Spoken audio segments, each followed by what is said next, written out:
Vande Mataram students. आज हम पढ़ने वाले हैं एवरेस्ट मेरी शिखर यात्रा के अगले गद्यांशों की व्याख्या। पिछले गद्यांशों में आपने पढ़ा कि कैसे लेखिका दिल्ली से काठमांडू के लिए रवाना होती है और जब वह नेपाल में पहुंचती है तो एवरेस्ट पहाड़ को वह सागर माथा के नाम से देखती है। नेपाल में एवरेस्ट को सागर माथा ही कहा जाता है। उसे सागर माथा नाम बहुत अच्छा लगता है। फिर उसकी आगे की यात्रा शुरू होती है।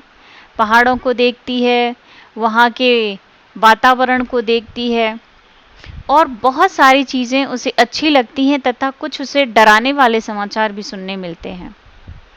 इन सारी चीज़ों को सुनने के कारण उनके नेता उन सबके तनाव और उदासी को दूर करने के लिए उन्हें उत्साहित करते हैं।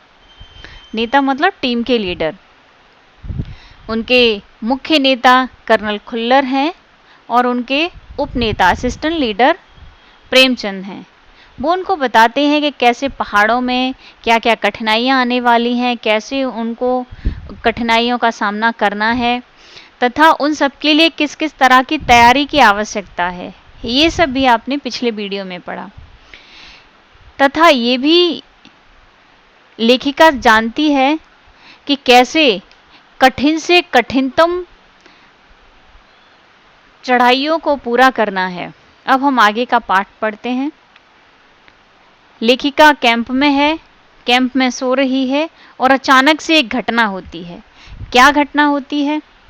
पाठ पढ़ते हैं। मैं गहरी नींद में सोई हुई थी। रात में 12:30 बजे के लगभग मेरे सिर के पिछले हिस्से में किसी एक सख्त चीज के टकराने से मेरी नींद अचानक खुल गई। साथ ही एक जोरदार धमाका भी हुआ। तभी मुझे महसूस हुआ कि एक ठंडी बहुत भारी चीज मेरे शरीर पर से कुचलती हुई चल रही है। मुझे सांस लेने में भी कठिनाई हो रही थी। यह क्या हो गया था? एक बर्फ का पिंड हमारे कैंप के ठीक ऊपर लहोत्से ग्लेशियर से टूटकर नीचे आ गिरा था और उसका विशाल हिमपुंज बन गया था। हिमखंडों, बर्फ के टुकड़ों तथा जमी हुई बर्फ के एक विशालकाय पुंज ने एक एक्सप्रेस रेलगाड़ी की गति और भीषण गर्जना के साथ सीधी ढलान से नीचे आते हुए हमारे कैंप को तहस-नहस कर दिया था। वास्तव में हर व्यक्ति को चोट लगी थी। यह एक आश्चर्य था कि किसी की मृत्यु नहीं हुई थी। अर्थात लेखिका कैंप में सो रही थी। जैसा कि आपने पिछले गद्यांशों में पढ़ा कि कैसे वो लोग कैंप बनाते हुए लेखिका अपने लक्ष्य की तरफ जा रही है। पहाड़ों को चढ़ते चढ़ते वो लोग जगह जगह कैंप बनाते हुए जा रहे हैं। तो रात की घटना है, लेखिका कैंप में सो रही थी। अचानक से रात के 12:30 बजे ऐसा लगा कि लेखिका को कि उसके सिर के पिछले हिस्से में कोई बहुत ही सख्त चीज आकर टकराई है और उसको ऐसा लगा कि उसे कुचलते हुए कुछ जा रहा है और उसको सांस लेने में भी कठिनाई हुई। हुआ क्या था? बर्फ का एक पिंड। मैंने यहाँ पर कठिन शब्दों को अंडरलाइन किया हुआ है, रेखांकित किया है, उसके ऊपर अर्थ भी लिखे हुए ताकि आपको समझने में आसानी रहे। तो एक लंबा बर्फ का पिंड यानी बर्फ का टुकड़ा लेखिका के कैंप के ठीक ऊपर लहोत्से ग्लेशियर से टूटकर नीचे आ गिरा था। ग्लेशियर जो कि बर्फ की नदी होती है, आप सबको पता है कि जो भी पहाड़ी इलाके हैं जहाँ हर समय बर्फ रहती है वहाँ का टेम्परेचर बहुत डाउन होता है, तापमान बहुत ही नीचे होता है। तो वहाँ हमेशा बर्फ रहती है, नदियों में भी बर्फ रहती है, पहाड़ों के आसपास भी बर्फ रहती है, जमीन पर भी बर्फ जमी हुई रहती है। तो ऐसे में लेखिका का कैंप लगा हुआ है, वहाँ पर बर्फ की नदी से एक टुकड़ा टूटकर उनके कैंप पर गिर जाता है और वो छोटा सा टुकड़ा, आपको पता है कि पहाड़ एकदम सीधी ढलान वाले होते हैं, तो ढलान से आते हुए उनकी गति भी बहुत तेज हो जाती है और बर्फ के आसपास चिपकने से, कई सारे बर्फ के टुकड़ों के एक साथ जमा हो जाने से वो बहुत बड़े बड़े बर्फ के टुकड़े बन जाते हैं। तो हिमखंड, बर्फ के जो टुकड़े थे, वो जमी हुई बर्फ, इन सब से बहुत बड़ा एक बर्फ का विशालकाय पुंज लिखा हुआ है यहाँ पर। उसका अर्थ है बड़े आकार के बर्फ का टुकड़ा। विशालकाय पुंज, बर्फ का बड़ा टुकड़ा, जो मैंने अर्थ लिखा हुआ है ताकि आप समझ सकें। एक एक्सप्रेस रेलगाड़ी की गति, एक्सप्रेस रेलगाड़ी की गति का अर्थ है बहुत तेजी से आते हुए उनके कैंप पर गिरता है, लेखिका के कैंप पर गिरता है। हर व्यक्ति को चोट लगी थी। कैंप में जितने भी व्यक्ति थे सबको चोट लगी, लेकिन आश्चर्य की बात ये थी, अच्छी बात ये थी, किसी की मृत्यु नहीं हुई थी। लोब्सांग अपनी स्विस छुरी की मदद से हमारे यानी लेखिका के तंबू का रास्ता साफ करता है और तुरंत ही बड़ी तेजी से लेखिका को बचाने की कोशिश में लग जाता है। आप सभी जानते हैं स्विट्जरलैंड पहाड़ी इलाके और बर्फ़ के इलाकों के लिए बहुत फेमस है, तो वहाँ पर बर्फ़ काटने के बहुत अच्छे अच्छे औजार भी मिलते हैं। यहाँ पर भी उसी का एक जिक्र है, स्विस छुरी। और थोड़ी सी देर का सीधा अर्थ था मृत्यु। लेखिका अगर थोड़ी भी देर बर्फ में और दबी रहती, टेम्परेचर कम होता, सांस न ले पाने के कारण उसकी मृत्यु भी हो सकती थी। अतः लोब्सांग लेखिका को बचाने में लग गया। बड़े बड़े हिमपिंडों को मुश्किल से हटाते हुए उन्होंने लेखिका के चारों तरफ की कड़े जमे बर्फ की खुदाई की और उस बर्फ की कब्र से निकालकर खींच लाने में सफल हो गए। कब्र मतलब क्योंकि चारों तरफ से वो दबी हुई थी बर्फ में, तो एक कब्र जैसी बन गई थी। तो अगर वो मर जाती तो सच में उसकी कब्र ही बन जाती, इसलिए लेखिका ने यहाँ कब्र लिखा है, क्योंकि वो बाहर निकल आई तो जीवित बच पाई, समय रहते बाहर निकल आई। सुबह तक सारे सुरक्षा दल आ गए। कहाँ से आ गए? आपने पिछले गद्यांशों में पढ़ा कि बेस कैंप में थे, लेखिका के पास वॉकी टॉकी था और वो कहाँ पहुँचे हैं, क्या क्या उनके संघर्ष चल रहे हैं, वो सारी चीज़ों की जानकारी बेस कैंप में दे रहे थे। वहाँ पे सुरक्षा दल होते हैं ताकि मेडिकल फैसिलिटी दे सकें, सुरक्षा दे सकें।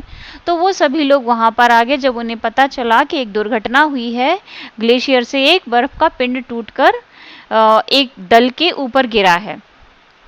16 मई को प्रातः 8 बजे तक हम प्रायः सभी कैंप 2 पर पहुंच गए। बोलो कहाँ पहुंच गए? कैंप 2 पर पहुंच गए। जिस शेरपा की टांग की हड्डी टूट गई थी उसे एक खुद के बनाए स्ट्रेचर पर लिटाकर नीचे लाए। हमारे नेता कर्नल खुल्लर के शब्दों में यह इतनी ऊंचाई पर सुरक्षा कार्य का एक जबरदस्त साहसिक कार्य था। वो बोलते हैं कि इतनी ऊंचाई पर पहाड़, आप सभी को पता है पहाड़ कैसे होते हैं, सीधी ढलान वाले। तो पहाड़ पर चढ़ना बहुत आसान होता है लेकिन उतरना बहुत मुश्किल होता है। तो ऐसे में कर्नल खुल्लर ने कहा कि ये बहुत ही जबरदस्त साहसिक कार्य था। सभी 9 पुरुष सदस्यों को चोटों अथवा टूटी हड्डियों आदि के कारण बेस कैंप में भेजना पड़ा। आपने पिछले गद्यांश में पढ़ा कि लेखिका के कैंप में 10 व्यक्ति थे। अब 10 व्यक्तियों में से सभी 9 पुरुष सदस्यों को चोटें आई थीं, तो उन सबको बेस कैंप में भेजना पड़ा क्योंकि अब घायल अवस्था में तो वो चढ़ाई कर नहीं सकते थे। तभी कर्नल खुल्लर मेरी तरफ मुड़कर कहने लगे, क्या तुम भयभीत थी? अब यहाँ ध्यान दीजिए, लेखिका कितनी साहसी और ईमानदारी से आंसर दे रही है। वो जवाब देती है जी हाँ। लेखिका ने ये नहीं बोला नहीं मैं बहुत बहादुर हूँ और मैं बिल्कुल नहीं डरी। जब कर्नल खुल्लर ने उनसे पूछा क्या तुम भयभीत थी, तो उन्होंने बोला जी हाँ, क्योंकि हर किसी को डर लगता है। जब कठिनाइयाँ आती हैं तो ये अलग बात है कि हम अपने भय पर नियंत्रण पा लेते हैं या नहीं पा पाते, वो अलग बात है। लेकिन यहाँ उन्होंने ईमानदारी से जवाब दिया जी हाँ। क्या तुम वापस जाना चाहोगी? नहीं। लेखिका ने जवाब दिया कि डर तो लग रहा है लेकिन मैं वापस नहीं जाना चाहती, मुझे वापस नहीं जाना है।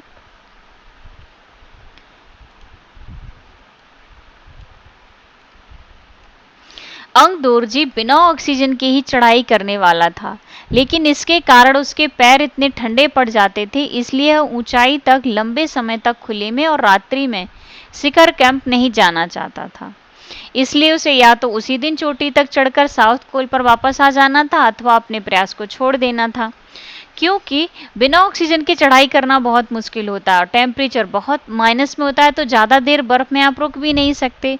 चढ़कर जाना, इतनी मेहनत करके थकावट और फिर वहाँ बिना ऑक्सीजन के रुकना बहुत मुश्किल था। तो लेखिका को इन सारी बातों की चिंता हो रही थी। वह तुरंत ही चढ़ाई शुरू करना चाहता था। कौन? अंगदोरजी। अंगदोरजी तुरंत ही चढ़ाई शुरू करना चाहता था। उसने लेखिका से पूछा कि क्या मैं उसके साथ जाना चाहूँगी। एक ही दिन में साउथ पोल से चोटी तक जाना और वापस आना बहुत कठिन और श्रम साध्य था। श्रम साध्य मतलब परिश्रम से भरा हुआ।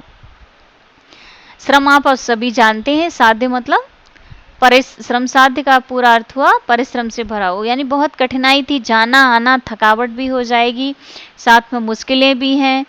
इसके अलावा यदि अंगदोर्जी के पैर ठंडे पड़ गए तो उसके लौटकर आने का भी जोखिम था। बहुत ज़्यादा टेम्परेचर नीचे होता है, तो ऐसे में किसी के भी पैर ठंडे होना, शरीर ठंडे होना आम बात है। मुझे फिर भी, यानी लेखिका को अंगदोर्जी पर विश्वास था। लेखिका को विश्वास था कि वो शारीरिक रूप से मजबूत है, क्योंकि पहाड़ी इलाके में रहने वाले लोग हैं, तो उसको अधिक कठिनाई नहीं होगी। और साथ साथ में मैं आरोहण की क्षमता और कर्मठता के बारे में भी आश्वस्त थी। उनको पता था कि वे सभी अपने कार्य में कुशल हैं और मैं भी अपने कार्य में बहुत कुशल हूँ। अन्य कोई भी व्यक्ति इस समय साथ चलने के लिए तैयार नहीं था। सब थके हुए थे और कोई भी मुसीबत मोल नहीं लेना चाहता था। अतः सबने कहा नहीं, हम तो नहीं जाएंगे। लेकिन लेखिका और अंगदोर्जी आगे चल दिए। सुबह 6:20 पर जब अंगदोर्जी और मैं साउथ कोल से बाहर निकले तो दिन ऊपर चढ़ आया था। हल्की हल्की हवा चल रही थी, लेकिन ठंड भी बहुत अधिक थी। मैं अपने आरोही उपस्कर में काफी सुरक्षित और गर्म थी। हमने बगैर रस्सी की चढ़ाई की। अंगदोर्जी एक निश्चित गति से ऊपर चढ़ते गए और मुझे भी उनके साथ चलने में कोई कठिनाई नहीं हुई। अब यहाँ पर सुबह के 6:20 पर अंगदोर्जी और लेखिका साउथ कोल से बाहर आ गए। हवा चल रही थी, लेकिन बहुत ठंडी थी। अब माइनस में टेम्परेचर होता है, तो हवा तो ठंडी होगी ही। लेखिका अपने आप को गर्म और सुरक्षित महसूस कर रही थी। उसने बगैर रस्सी की ही चढ़ाई शुरू कर दी। अंगदोर्जी और लेखिका एक निश्चित गति से ऊपर चढ़ते जा रहे थे, तो उनको कोई कठिनाई नहीं हुई। जमे हुए बर्फ की सीधी व ढलाऊ चट्टानें इतनी सख्त और भुरभुरी थी मानो शीशे की चादरें बिछी हों। आप सबको पता है पानी एकदम स्वच्छ होता है, तो बर्फ भी एकदम कैसी पारदर्शी सी दिखाई देती है। वैसा ही वहां पर नज़ारा लेखिका ने देखा। हमें बर्फ काटने के फावड़े का इस्तेमाल करना ही पड़ा, क्योंकि ढलान सीधी होती है। पहाड़ की एकदम सीधी ढलान पर चढ़ना बहुत मुश्किल होता है, और वो बिना रस्सी के चढ़ रहे थे। तो ऐसे में उन्होंने फावड़े से एक तरीके से सीढ़ियाँ जैसी बनाने की कोशिश की। आप पैर रख के और पकड़ने की जगह हो जाए, ऐसी उन्होंने कोशिश की। जमे हुए बर्फ की धरती को फावड़े के दांते काट सकें। मैंने उन खतरनाक स्थलों पर हर कदम अच्छी तरह सोच समझकर उठाया। वहाँ सीधी सपाट जमीन तो नहीं होती कि आप चाहे जैसे खुदाई कर सकती हो, तो वहाँ पर सावधानी रखना भी बहुत ज़रूरी होता है। तो लेखिका ने इन सभी चीज़ों का बड़ी ही सावधानी से निरीक्षण किया और उनको सोच समझकर काम किया। 2 घंटे से कम समय में ही हम शिखर कैंप पहुंच गए। अंगदोर्जी के पीछे मुड़कर देखा और मुझसे कहा, अंगदोर्जी ने कहा, किसे? लेखिका से। क्या मैं थक गई हूँ? उन्होंने लेखिका से पूछा, क्या वह थक गई है? लेखिका ने जवाब दिया, नहीं। जिसे सुनकर वे बहुत अधिक आश्चर्यचकित और आनंदित हुए। उनको आश्चर्य भी हुआ कि अरे ये पहली बार आई है पहाड़ों में, इतनी ऊंची चढ़ाई करने के बाद थकी भी नहीं, क्योंकि आपने पिछले गद्यांश में पढ़ा कि उसके अन्य दल के सदस्यों ने मना कर दिया कि नहीं, हम अभी नहीं जाएंगे, और वो लगातार चढ़ रही है। तो ये सब सुनकर अंगदोर्जी को अच्छा लगा। उन्होंने कहा कि पहले वाले दल ने शिखर कैंप पर पहुंचने में 4 घंटे लगाए थे। यदि हम इसी गति से चलते रहे तो शिखर पर दोपहर 1 बजे तक पहुंच जाएंगे।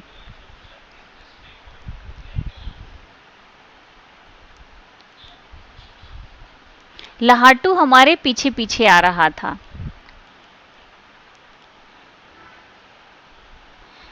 जब हम दक्षिणी शिखर के नीचे आराम कर रहे थे, वह हमारे पास पहुंच गया। अब अंगदोर्जी और लेखिका चले थे, आपने तो पढ़ लिया। अब लहाटू भी यहाँ पर आ रहा है।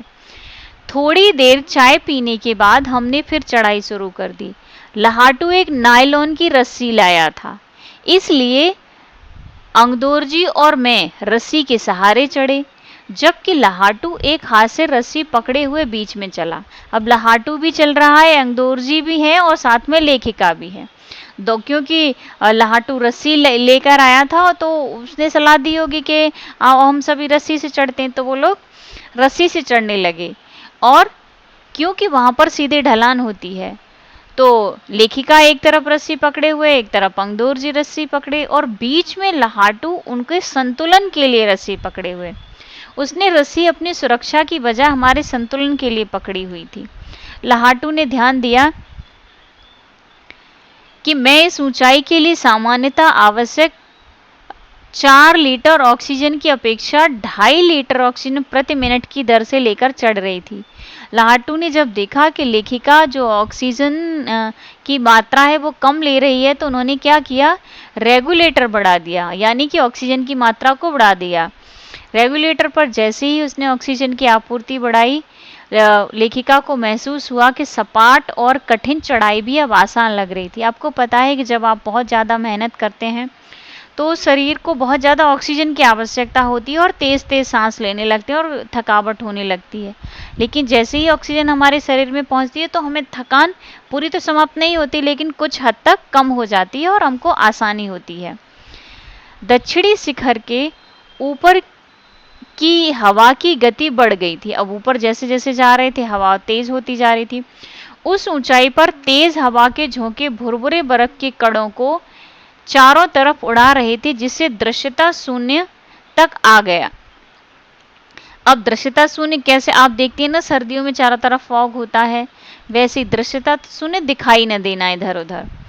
उस ऊंचाई पर तेज हवा के झोंके, अब हवा चल रही थी और भुरभुरी बर्फ यानी कि जो उसके छोटे छोटे टुकड़े होते हैं, जो पाउडर जैसी बर्फ गिरती है, वो हवा जब चलती है तो हवा के साथ बर्फ उड़ने लगती है, जिससे क्या है आसपास दिखाई नहीं देता क्योंकि बर्फ की परत सी बन जाती है।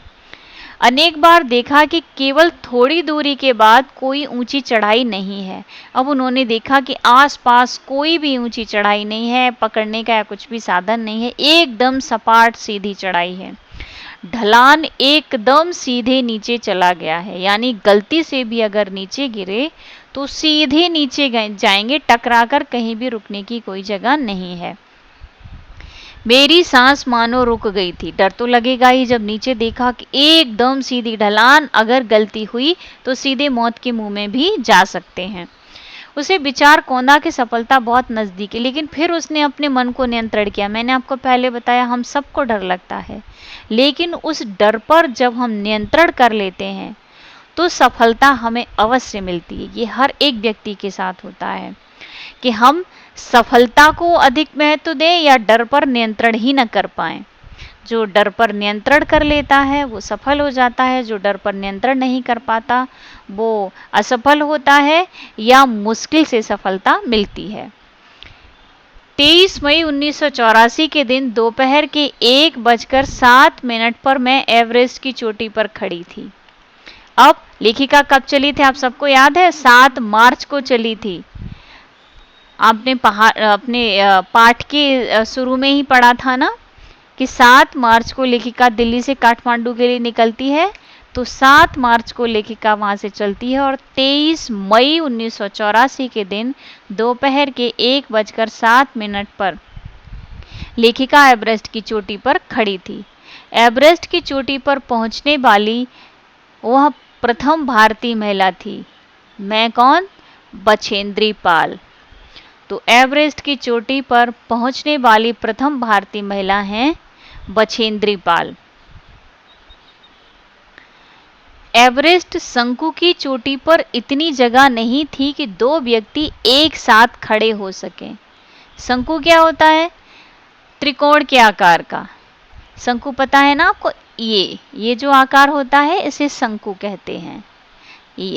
इसको ये जो यहाँ तक का पूरा आकार है, ये जो आकार है ना, इसको कहते हैं शंकु। तो यहाँ पर क्या है? चोटी है। अब इस किनारे पर आप कैसे खड़े होंगे? यहाँ पर तो कोई जगह ही नहीं है खड़े होने की। तो फिर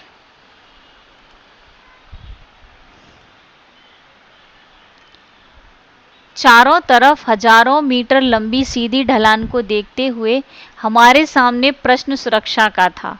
अब ऐसे में कोई भी व्यक्ति नीचे गिरेगा सीधा, तो क्योंकि आप सभी को पता है पहाड़ ऊपर से ऐसा ही होता है, सीधी ढलान होती है, आसपास कुछ भी नहीं होता।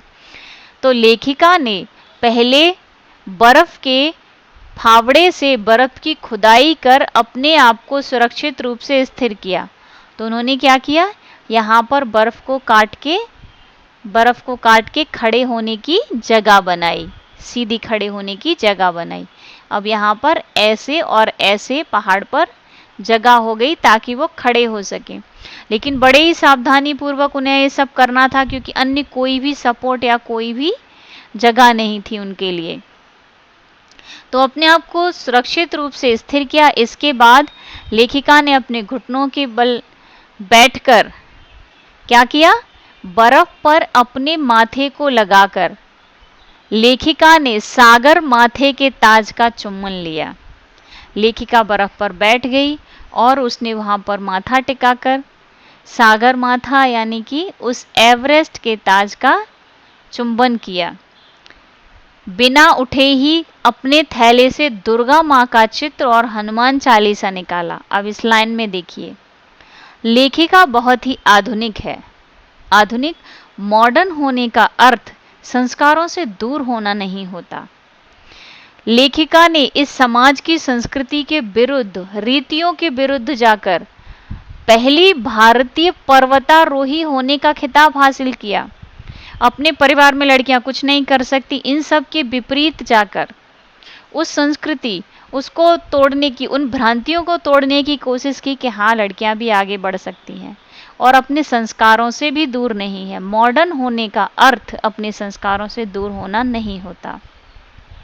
तो यहाँ लेखिका ने दुर्गा माँ का चित्र और हनुमान चालीसा निकाला, वो आस्तिक भी है।